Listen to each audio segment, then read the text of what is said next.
ಶಿವಮೊಗ್ಗದಲ್ಲೂ ಅಷ್ಟೇ ಬಿಜೆಪಿಯ ಬಂಡಾಯ ನಾಯಕ ಈಶ್ವರಪ್ಪ ಅವರು ತಮ್ಮ ಬಂಡಾಯದ ಬಾವುಟವನ್ನ ಕೈಯಲ್ಲೇ ಹಿಡ್ಕೊಂಡು ಓಡಾಡ್ತಾ ಇರೋದು ಕಂಡು ಬರ್ತಾ ಇದೆ. ಇದು ಬಿಜೆಪಿಗೆ ದೊಡ್ಡ ತಲೆನೋವಾಗುತ್ತಾ ಅನ್ನೋ ಪ್ರಶ್ನೆ ಇದೆ. ಬಿಎಸ್ವೈ ಕುಟುಂಬದ ವಿರುದ್ಧ ಬಂಡಾಯದ ಕಹಳೆಯನ್ನ ಮೊಳಗಿಸಿದ್ದಾರೆ. ಪುತ್ರ ಕಾಂತೇಶ್ಗೆ ಹಾವೇರಿ ಟಿಕೆಟ್ ಕೈ ತಪ್ಪಿದ್ದಕ್ಕೆ ಈಶ್ವರಪ್ಪ ಅವರು ರೆಬೆಲ್ ಆಗಿದ್ದಾರೆ. ಯಾವುದೇ ಕಾರಣಕ್ಕೂ ಕೂಡ ತಮ್ಮ ನಿರ್ಧಾರದಿಂದ ಹಿಂದೆ ಸರಿಯಲ್ಲ ಅನ್ನೋದನ್ನ ಪದೇ ಪದೇ ಹೇಳಿದ್ರು. ಆದರೆ ಒಂದು ಕ್ಷಣ ಇವರು ಅಮಿತ್ ಶಾ ಅವರನ್ನ ಭೇಟಿ ಮಾಡೋದಕ್ಕೆ ಹೋದಂತಹ ಸಂದರ್ಭದಲ್ಲಿ ಎಲ್ಲಾದ್ರೂ ಹಿಂದೆ ಸರಿತಾರ ಅನ್ನೋ ಕುತೂಹಲ ಇತ್ತು. ಬಟ್ ಯಾವಾಗ ಅಲ್ಲಿಂದ ಬರಿಗೈಯಲ್ಲಿ ವಾಪಸ್ ಆದ್ರೋ ಆವಾಗ್ಲಿಂದ ಇನ್ನಷ್ಟು ಕ್ರೋಧಿತರಾಗಿದ್ದಾರೆ. ಬಹಳಷ್ಟು ಜನ ಈಶ್ವರಪ್ಪ ಬೆಂಬಲಿಗರು ಹೇಳ್ತಿರೋದು ಅವಮಾನ ಮಾಡಿ ಕಳಿಸಿದ್ದಾರೆ, ಹೀಗಾಗಿ ಪಾಠ ಕಲಿಸ್ತೀವಿ ಚುನಾವಣೆಯಲ್ಲಿ ಅಂತ. ಸೊ ನೋಡ್ಬೇಕು ಏನಾಗುತ್ತೆ ಅಂತ. ಟಿಕೆಟ್ ಕೊಡಿಸುವ ಮಾತು, ಗೆಲ್ಲಿಸ್ಕೊಂಡು ಬರುವಂತಹ ಭರವಸೆಯನ್ನ ಬಿಎಸ್ ಯಡಿಯೂರಪ್ಪ ಅವರು ಕೊಟ್ಟಿದ್ರು.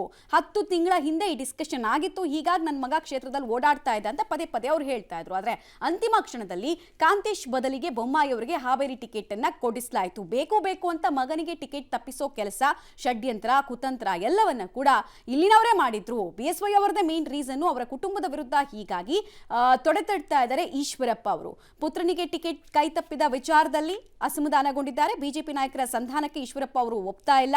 ರಾಜ್ಯದ ಅನೇಕ ನಾಯಕರು ಆರಂಭಿಕ ಹಂತದಲ್ಲಿ ಮಾಡಿದ್ರು. ಆದ್ರೆ ಈಶ್ವರಪ್ಪ ಅವರ ಸಮಕಾಲೀನ ಯಾವ ರಾಜಕಾರಣನೂ ಮಾಡಲಿಲ್ಲ ಅನ್ನೋದನ್ನ ನಾವು ಇನ್ನೊಂದು ಇಂಟ್ರೆಸ್ಟಿಂಗ್ ಡೀಟೇಲ್ ಗಮನಿಸಬೇಕಾಗುತ್ತೆ. ದೆಹಲಿಗೆ ಬರುವಂತೆ ಹೇಳಿ ಅಮಿತ್ ಶಾ ಅವರು ಭೇಟಿನೇ ಆಗಲಿಲ್ಲ, ವಾಪಸ್ ಹಂಗೆ ಕಳಿಸಿದ್ರು, ಅವಮಾನ ಮಾಡಿ ಕಳಿಸಿದ್ರು ನೋಡಿ ಅಂತ ಹೇಳಿ ಈಶ್ವರಪ್ಪ ಬೆಂಬಲಿಗರು ಬಹಳಷ್ಟು ಹರಿಹಾಯ್ದಿದ್ರು ಈ ವಿಚಾರದಲ್ಲಿ. ಇದರಿಂದ ಕುಲುಮೆ ಅಂತಾಗಿದ್ದಾರೆ ಈಶ್ವರಪ್ಪ ಅವರು. ಅವ್ರಿಗೆ ಮನಸ್ಸಿತ್ತು ಒಂದು ಅರ್ಥದಲ್ಲಿ ಅಂತ ಕೆಲವರು ಹೇಳ್ತಾರೆ. ಅಮಿತ್ ಶಾ ಅವ್ರು ಏನಾದ್ರು ಕನ್ವಿನ್ಸ್ ಮಾಡಿದ್ರೆ ಒಪ್ಕೊಂಡ್ಬಿಡ್ತಾ ಇದ್ರು, ಏನಾದ್ರು ಭರವಸೆ ಕೊಟ್ಟಿದ್ರೆ ಅಂತ. ಅದು ಯಾವುದೂ ಆಗಲಿಲ್ಲ ಅಂತ ಪ್ರಚಾರದಲ್ಲಿ ಮೋದಿ ಭಾವಚಿತ್ರ ಇಟ್ಕೊಂಡೆ ಬಿಎಸ್ವೈ ಕುಟುಂಬದ ವಿರುದ್ಧ ವಾಗ್ದಾಳಿಯನ್ನ ಮುಂದುವರಿಸ್ತಾ ಇದ್ದಾರೆ. ರಾಷ್ಟ್ರ ಭಕ್ತರ ಬಳಗ ಅಂತ ಹೇಳಿ ಅದರಲ್ಲಿ ಮೋದಿ ಅವ್ರದ್ದು ಮಾತ್ರ ಒಂದು ಫೋಟೋ ಕಾಣಿಸುತ್ತೆ, ಒಂದು ಬ್ಯಾನರು ಫ್ಲೆಕ್ಸು ಶಿವಮೊಗ್ಗದಲ್ಲಿ ಕಾಣಿಸುತ್ತೆ. ಶಿವಮೊಗ್ಗದಲ್ಲೇ ಇದ್ರೂ ಕೂಡ ಈಶ್ವರಪ್ಪ ಅವ್ರನ್ನ ಬಿಎಸ್ವೈನೂ ಭೇಟಿ ಆಗ್ತಾ ಇಲ್ಲ, ವಿಜೇಂದ್ರ ಅವರು ಭೇಟಿ ಆಗ್ತಾ ಇಲ್ಲ. ಮಹಾಭಾರತದಲ್ಲಿ ಯಾವ ರೀತಿ ರಾಕ್ಷಸರ ಸಂಹಾರ ಆಯ್ತು, ಧರ್ಮಕ್ಕೆ ಜಯ ಸಿಕ್ತೋ, ಈ ಲೋಕಸಭಾ ಚುನಾವಣೆಯಲ್ಲೂ ಕೂಡ ಅಧರ್ಮ ನಾಶ ಆಗುತ್ತೆ, ಧರ್ಮದ ಈಶ್ವರಪ್ಪನಿಗೆ ಚುನಾವಣೆ ಗೆಲ್ಲೇ ಗೆಲ್ಲುತ್ತೆ. ಈ ದಿಕ್ಕಲ್ಲಿ ನೀವೆಲ್ಲರೂ ಪ್ರಯತ್ನ ಮಾಡಬೇಕಾಗಿದೆ. ಈಗಾಗಲೇ ಎಲ್ಲೋದ್ರೂ ಕೂಡ ಶುರು ಮಾಡಿದ್ನ ಒಂದು 10-12 ದಿನ ಅಂತ ಮಾತ್ರ ಚುನಾವಣಾ ಪ್ರಚಾರ, ಇಷ್ಟರ ಮಟ್ಟಿಗೆ ಬೆಂಬಲ ಸಿಗತ್ತೆ ಅಂತ ನಾನಂತೂ ಅನ್ಕೊಂಡಿರ್ಲಿಲ್ಲ. ಇವತ್ತೇ ಚುನಾವಣೆ ಆದ್ರೆ ಕನಿಷ್ಠ 1 ಲಕ್ಷ ಮಂತ್ರ ಅಂತರದಿಂದ ಚುನಾವಣೆ ನಾನು ಗೆಲ್ತೇನೆ. ಇವತ್ತೇ ಚುನಾವಣೆ ಆದ್ರೆ ಅನ್ಯಾಯ ಮಾಡಿರೋರಿಗೆ ತಕ್ಕ ಪಾಠ ಕಲಿಸ್ಬೇಕು, ಈಶ್ವರಪ್ಪನಿಗೆ ನ್ಯಾಯ ಕೊಡಪ್ಪ ಅಂತಲೇ ಭಗವಂತನಿಗೆ ಕೇಳಿದ್ರೆ ಭಗವಂತ ಖಂಡಿತ ನ್ಯಾಯ ಕೊಡ್ತಾನೆ.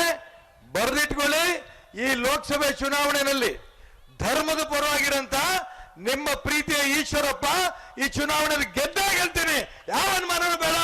ಯಾರು ಒಬ್ಬರಿಗೆ ಅನ್ಯಾಯ ನಾನು ಮಾಡಿದ್ರೆ ಆ ಭಗವಂತ ನನ್ನ ಮಕ್ಕಳನ್ನ ಹಾಳು ಮಾಡ್ಲಿ. ನಾನು ಯಾಕೆ ಮಾತಾಡ್ತೀನಿ ಅಂತಂದ್ರೆ ನೋವಿಂದ ಹೇಳ್ತಾ ಇದ್ದೀನಿ.